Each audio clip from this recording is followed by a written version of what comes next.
Hello, everybody. Welcome to Friday, the last day of the week, the last day of the month, and a day that I don't get to be with my class. You're just going to have to make it without me. You have a substitute today. You're going to be kind to him, and he's going to be kind to you, and it's going to be a great day. Everyone will be happy, right? You're going to do a little bit of work, nothing too demanding, but you'll do a great job with it. I look forward to seeing you on Monday, so make sure you bring some exciting news back from your weekend away. When you walked in the door, you should have started on these things right here, explaining these terms. I'll do monarchy for you. When I wrote it down, I would have underlined arch because that's a root I recognized, and my explanation would have been something like a country ruled by kings and queens, and I would have underlined ruled in my explanation because arch means ruled or master, right? Do all 5 of those. If you haven't finished already, you will have time at the end of the hour. I'm going to go over here to the second slide. We'll talk about what you're doing today and what you're learning and how you're going to prove you learned something, okay? Actually, you don't have to do any learning. You're just going to demonstrate learning today. You're going to demonstrate that you can identify features of nonfiction text, and you're also going to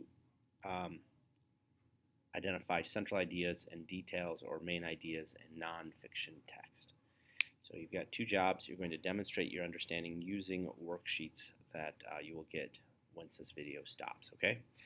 The one thing you are going to learn about is Matthew Henson. Matthew Henson was a famous explorer. You'll watch this little video as a whole class, which will introduce you to Matthew Henson.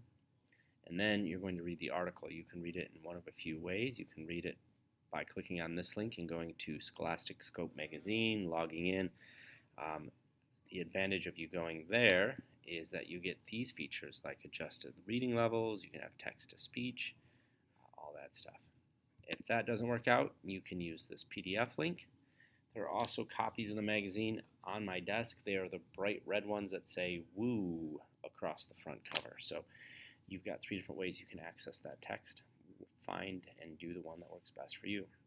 You're going to read that article about Matthew Henson, and as you're doing it, you're going to complete 2 things for me. They're both these worksheets up here. One is called Read, Think, Explain, and attached to that sheet you'll have a document that says Central Ideas and Details. So you're going to do the first one, Read, Think, Explain, as you're reading, and then you're going to do the Central Ideas and Details one when you finish. One key important thing to keep in mind, there are 2 different sets of assignments. Most of you well, let's rewind. If you work with Mrs. Hensley or Mrs. York on some occasion, you're going to use the one with the star at the top. So you'll notice that one of the stacks has sheets with a star at the top.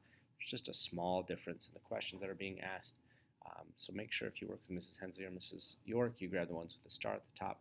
If you don't work with those 2 helping teachers, then you're just going to choose the one without a star at the top. Got it? So you're going to work on those in class. You're going to read that article. You're going to watch that video. And when you finish all those things, you're going to finish up your Latin and Greek work, and if you are done, you're going to find a spot where you can read. You are not going to play video games. You're not going to play on your phone. You're not going to play on your watches. You're not going to stare off into space. You're not going to hang out with friends. You're going to work, or you're going to read. Got it? Cool.